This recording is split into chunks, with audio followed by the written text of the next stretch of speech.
విశ్వాసం అందు ఎవరు బలహీనలై ఉంటారంటే ప్రభువు చేసిన కార్యాలను మర్చిపోయిన వాళ్ళు. స్తోత్రం చెప్పు గట్టిగా. విశ్వాసం అందు ఎవరు వృద్ధి పొందుతారంటే దేవుని కార్యాలను తరచుగా ధ్యానించుకొని గుర్తుపెట్టుకొని ఇంకా కార్యాలకు పూనుకు మర్చిపోయినోడు గుడారంలో కూర్చుంటాడు అంతే. మన విశ్వాసాన్ని వృద్ధి పొందించాలని దేవునికి ఉంటుంది. అయితే ఆయన నీ ముందు పెద్ద సమస్యను తీసుకొచ్చినప్పుడు ఆయన అంటాడు, గతములో నీకెట్టి కార్యములు జరిగినవో ఎరుగవా, వాటి నుంచి కాపాడిన నేను దీని నుంచి కూడా మరి నిశ్చయంగా కాపాడగలనని నమ్ము చూస్తాం. గతంలో అనేకమైన రోగాల్లో బాధపడ్డావు. నేను స్వస్థపరిస్తే బతుకున్నావా, లేకపోతే స్వస్థపరచకుండా బతుకున్నావా? ఎన్నిసార్లు అడిగావు నువ్వు నన్ను బాగు చేయమని? ఎన్నిసార్లు అడిగావు? అన్నిసార్లు స్వస్థపరిస్తే వచ్చాయి కదా. చాలాసార్లు అనుకున్నావు ఇక ఇది ఆఖరాటని. ఆయన నేను దాటించుకురాలా, బతికిచ్చాగా. ఇప్పటిదాకా చేసిన కార్యాలు ఎందుకు మర్చిపోతావు నువ్వు? ఇప్పుడు ఎందుకు టెన్షన్ పడుతున్నావు అంటే నీ విశ్వాసం బూసైపోయింది. ఎందుకు? నా కార్యములు నీ జ్ఞాపకంలో లేవు. కానీ అబ్రహాము గుర్తున్నాయి, దావీదు గుర్తున్నాయి, సౌలు గుర్తులేవు. గుర్తులేనాడు గుడారంలో కూర్చున్నాడు, గుర్తున్నోడేమో యుద్ధరంగంలోకి పోయాడు. అది తేడా. ఎవరి విశ్వాసం వృద్ధి పొందిద్ది? ఒక్కొక్క కార్యాన్ని మననం చేసుకుంటూ. కొంతమంది తెలివిగలలో డైరీ రాసుకుంటారు. మళ్ళీ మధ్యలో ఆ డైరీ ఓపెన్ చేసి చూసుకుంటారు.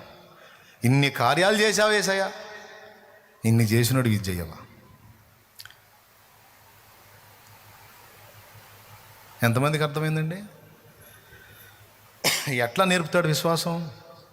క్రమక్రమంగా. ఇప్పుడు అబ్రహాం ధైర్యం ఏం తెలుసా? అసలు పిల్లలు పుట్టడానికి ఛాన్సే లేని నా భార్యకి ఈ కొడుకును పుట్టించిన దేవుడు వాడిని ఒకవేళ వాడు చచ్చిపోతే తిరిగి బతికించలేడా?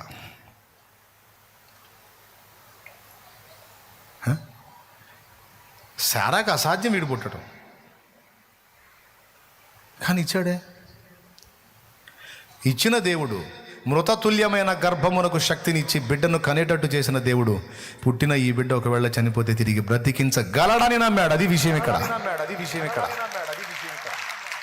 నేను బలిస్తా, ఒకవేళ ఆపితే ఆపాడు, లేకపోతే తీసుకున్నాడు అనుకో, తిరిగి బ్రతికించి మళ్ళీ నా కొడుకు నాకు ఇచ్చే కొండ దించుతాడు. అందుకే పనోళ్ళకి చెప్పాడు. ఎందుకు తెలుసా? రే, నేను నమ్మినోడిని నేను ఎరుగుదును. ఆయన ఏందో నాకు తెలుసురా. అందుకే మీకెందుకు చెప్పాలి? కొడుకుని తీసుకెళ్తున్నానయ్యా, దేవుడు బలియమని అడిగాడు, ఏం చేద్దాం తప్పలా, ప్రార్థన చేయండి అనుకుంటా బాలా. నేను తీసుకెళ్ళి ఇచ్చినా తిరిగాడిని బతికించి నాకు అప్పచెప్పి నన్ను దీవించి పంపగల సమర్థుడు నా దేవుడు నాకు తెలుసు. ఆ సంగతి నేను ఎరుగుదును. ఆయన అందుకే చెప్పాను, ఆయనని ఎరుగున కొలది విశ్వాసం వృద్ధి పొందిద్ది. ఆయన అట్లా అంత బలమైనటువంటి విశ్వాసం అబ్రహాం పొందడానికి వరుసగా జరిగిన కార్యాల జ్ఞాపకాలు అబ్రహాముని ప్రోత్సహించాయి. దేవుడే అబ్రహాముకు విశ్వాసాన్ని నేర్పాడు, వృద్ధి పొందించాడు. ఈరోజు ఇప్పటికే కొన్ని కార్యాలు చూశారు మీరు. కొంతమంది ఇంకా చూడలేదనుకోండి, ఇక చూస్తారు. ఆమేన్. ఇదన్నా నమ్ముతారా? ఏమో, చూస్తారు అంతే. ఆయన వస్త్రపు చెంగు ముడితే చాలు బతికిపోతాను అనుకుంది. విశ్వాసం ముట్టింది, స్వస్థత. 12 ఏళ్ల జబ్బు ఖతం.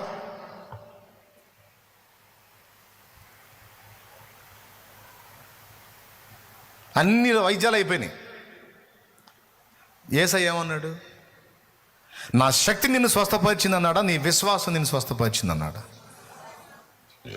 అంత విశ్వాసం ఆమెకి ఎట్టొచ్చింది? ఎందరో రోగుల్ని స్వస్థపరిచిన ఉదంతం చెవులో విన్నది. ఓకే, ఫస్ట్ వినుట ద్వారా కొంత విశ్వాసం ఏర్పడితే, వినుట ద్వారా ఏర్పడిన విశ్వాసం క్రియలో చూసినప్పుడు ఇంకా వృద్ధి పొందిద్ది.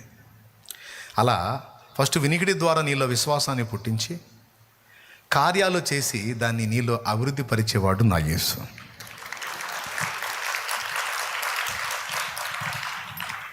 ఇది అర్థమైతే ప్రభు కార్యాలను నీకు నువ్వు జ్ఞాపకం చేసుకోకుండా ఉండలేవు. అందుకే ఆయన ఏం చేశాడు తెలుసా?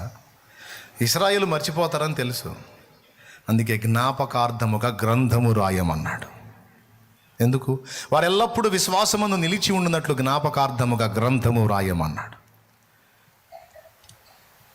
ప్రియులారా, ఈ కీలకమైన సంగతిని ఎరిగిన వారై జాగ్రత్త పడండి. ఇంతవరకు ఎన్నో ఆటుపోట్లలో దేవుడు దాటించుకు వచ్చిన విషయాలని గుర్తు చేసుకోండి.